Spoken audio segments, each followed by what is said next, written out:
அப்போது அந்த மனுஷ மூளைக்கே இருக்கிற பிரச்சனை என்னன்னா, அதுக்கு எவ்வளோ தெளிவாக சில விஷயங்கள் தோணுனா கூட சுற்றி இருக்கிறவன் என்ன பண்ணுறானோ அதை தான் பண்ணும்.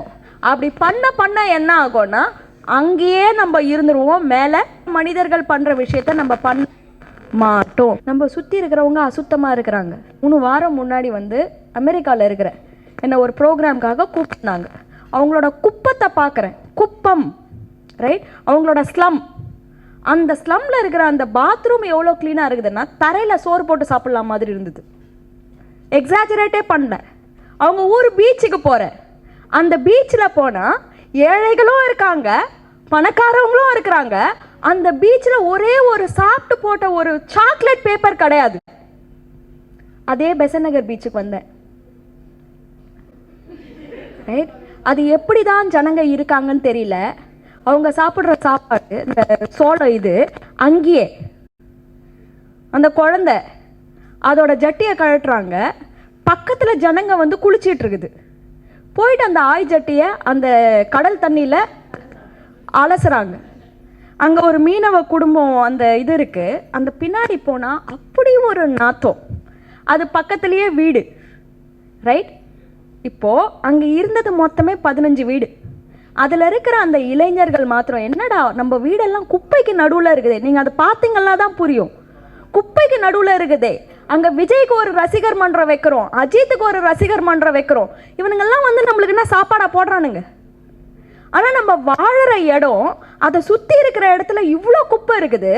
நம்ம அப்பா போடுறாரு குப்பையை, நம்ம தாத்தா போடுறாரு குப்பையை, நம்மளும் அதே மாதிரி குப்பையை போட்டுட்டு அப்புறமா அங்கே உட்காந்துன்னு கடலோட அழகை ரசிக்கிறோமே. நம்ம மூளைக்கு உரைக்கலையா? அது அழுக்கா இருக்குது. ஏன் உரைக்கல?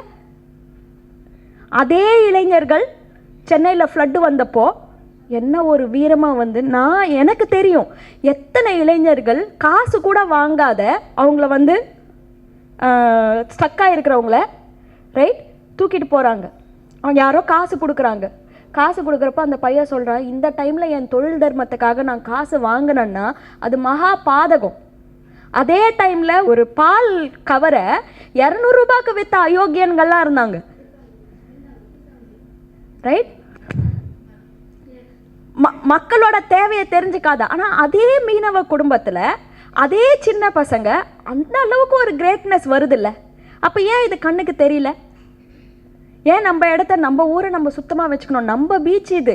நம்ம ஒரு ரெஸ்பான்சிபிலிட்டி எடுத்து வரப்போகிறவங்க கிட்ட நம்ம எடுக்கிற அந்த பஜ்ஜி ஸ்டாலில், சார் தயவு செஞ்சு இங்கே குப்பையை போடாதீங்கன்னு ஏன் அந்த சுத்தம் வரலை? சுற்றி இருக்கிறவங்க அந்த மாதிரி இருக்காங்க.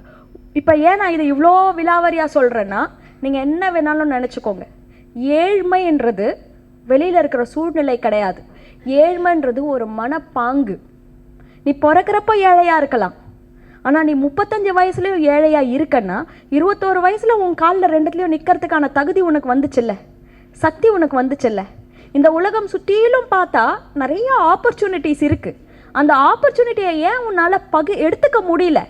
ஏன்னா நீ சுத்தமாக இல்லை. உன் மைண்டு ஃபுல்லாக உனக்கு உள்ளவே போயிட்டுருக்குது.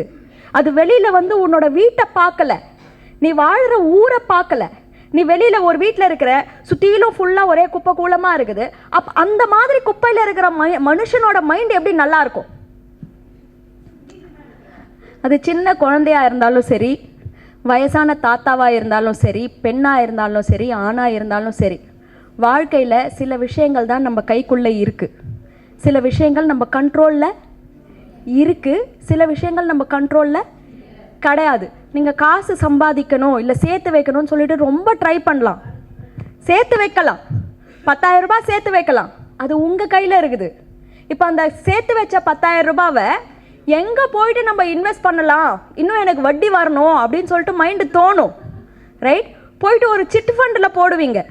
அந்த சிட்டு ஃபண்டு யார் சொன்னாங்கன்னா, நீங்கள் யாரை ரொம்ப நம்புறீங்களோ அவங்க தான் சொன்னாங்க. அவங்க செம்ம தெளிவுன்னு வேற உங்களுக்கு நினப்பு. ரைட், போயிட்டு அந்த சிட்டு ஃபண்டில் 10,000 ரூபாய் கட்டுற வரைக்கும் தான் உங்கள் கண்ட்ரோலில் இருக்குது. அவன் உங்களுக்கு பங்கநாமாஸ் போட்டு போகிறான்னு வச்சுக்கோங்க. இது நடக்காதுன்னு நினைக்கிறீங்களா? நடக்கும். அது உங்கள் கண்ட்ரோலில் இல்லாத வாழ்க்கை. யாரை கல்யாணம் பண்ணிக்க போகிறோம் உங்கள் கண்ட்ரோலில் இருக்குது ஓரளவுக்கு. அட்லீஸ்ட் உங்கள் அப்பா அம்மா சரியான பரம லூசுங்களா இல்லைன்னா ரைட், வாழ போகிறது நீ தான் 40 வருஷம், அதனால யாரை வேணாலும் கல்யாணம் பண்ணிக்கோன்னு சொல்லிட்டு கண்ட்ரோலில் இருக்குது. அது வரைக்கும் கண்ட்ரோலில் இருக்குது. ஆனால் கல்யாணம் ஆன 2 வருஷத்தில் ஏதோ ஒன்று நடந்து ஆக்சிடெண்ட் ஆகி அவர் உயிரோடு இல்லாமல் இருக்கலாம். அது நம்ம கையில் இருக்கா? கிடையாது. விதி வந்து எப்படி அடிச்சுட்டு போகுதுன்றது நம்மளுக்கு தெரியாது. ரைட்? நம்மளுக்கு ஒரு குழந்தை இருக்குது, அதை நல்லா படிக்க வைக்கணும்னு சொல்லிட்டு நான் ஆசைப்படலாம். ஆனால் அந்த குழந்தைக்கு வியாதி வரப்போகிறது இல்லையான்றது நம்ம கையில் கிடையாது. வாழ்க்கையில் எதை எடுத்துக்கிட்டீங்கன்னாலும் அதில் ஒரு பக்கம் உங்களால் கண்ட்ரோல் பண்ணக்கூடிய பக்கம், ஒரு பக்கம் உங்களால் கண்ட்ரோல் பண்ண முடியாத பக்கம். இது எல்லார் வாழ்க்கையிலும் பணக்கார ஏழைன்னு எந்த விதமான டிஃப்ரென்ஸும் இல்லாமல் இருக்கும். ஆனால் யார் லைஃப்பில் சந்தோஷம் ஜாஸ்தி கிடையாதுன்னா, சில பேர் நம்மளோட மூளையே எப்படி வடிவமைக்கப்பட்டிருக்க முடியும்னா, எதெல்லாம் கண்ட்ரோல் பண்ண முடியாதோ அதெல்லாம் பிடிச்சின்னு இருக்கும், அதை தான் தொங்கும். தான் கண்ட்ரோல் பண்ணக்கூடிய விஷயத்த பார்க்கவே பார்க்காது. நான் இப்போ சுத்தத்தை பற்றி டிஸ்கஸ் பண்ணிட்டு இருந்தோம்ல, ரைட்? இவங்க எல்லாமே மைண்டில் பார்த்தீங்கன்னா இந்த பார்ட்டி தான். லைஃபோட கண்ட்ரோல் பண்ண முடியாத ஆஸ்பெக்டை மைண்டுக்குள்ளே வச்சுக்கிட்டு அதை கண்ட்ரோல் பண்ணணும்னு சொல்லிட்டு வீண் முயற்சி. அது வாழ்க்கைன்றது ஒரு பெரிய ஃபோர்ஸு. அது அப்படியே அடித்து வர ஃபோர்ஸில் அங்கங்கே அடின்றது அசால்ட்டாக விழும். அது உங்களை பற்றி கிடையாது, உங்களோட துரதிர்ஷ்டன்றது கிடையாது.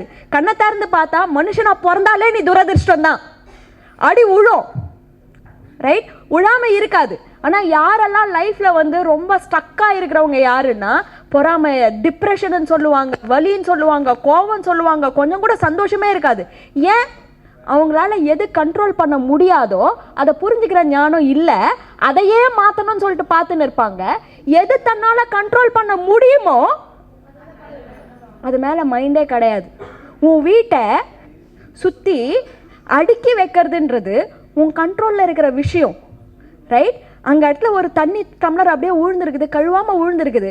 நீ உன் மைண்டுக்குள்ளே போகிற யோசனைகள்லேருந்து வெளில வந்து ஓ தண்ணி டம்ளர் கீழே விழுந்திருக்கேன்னு சொல்லிட்டு எடுத்து அதை ஃபிக்ஸ் பண்ணுறதுன்றது உன் மைண்டுக்கே நம்ம கற்றுக் கொடுக்கறது. நம்மளுக்கு என்ன தோணும்? ஃபோனை வச்சு நோண்டணும்னு தான் தோணும், ரைட்? வீட்டுக்கு போகிறோம், ரிலாக்ஸ் பண்ணுறோம், வாட்ஸ்அப்புக்கு போனோமா, ஹலோ சொன்னோமா, ஹாய் சொன்னோமா, ஏதோ ஒரு வீடியோ பார்த்தோமா, நாய் வீடியோ பார்த்தோமா, குரங்கு வீடியோ பார்த்தோமா, பூனை வீடியோ பார்த்தோமான்னு சொல்லிட்டு இருக்குமே தவிர, அதில் போகிறப்போ நம்ம மைண்டுக்கு நம்ம கற்றுக் கொடுக்கறது என்னென்னா, நீ சுகமாக இருந்துக்கோ, வாழ்க்கை உன் தலையில் நல்லா அப்படியே பொன் மூட்டையாக வந்து கொட்டும், அப்படி கொட்டினா சந்தோஷமாயிரு, உன்னால் எதெல்லாம் முடியுமோ அதை மாத்திரம்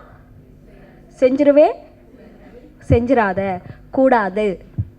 ஸோ ஏழ்மைன்றது பார்த்தியானா உண்மையில் அது மைண்டு செட்டு, மனதோட ஒரு பாகு. நம்ம வாழ்க்கையை கொஞ்சம் கொஞ்சமாக எங்கெங்கெல்லாம் நம்மளால் கண்ட்ரோல் பண்ண முடியுமோ அங்கெல்லாம் நம்ம கண்ட்ரோல் பண்ணிகிட்டே வந்தோம்னா அந்த ஏழ்மை கூட கடவுளோட விதி இருந்துச்சுன்னா மாறலாம்.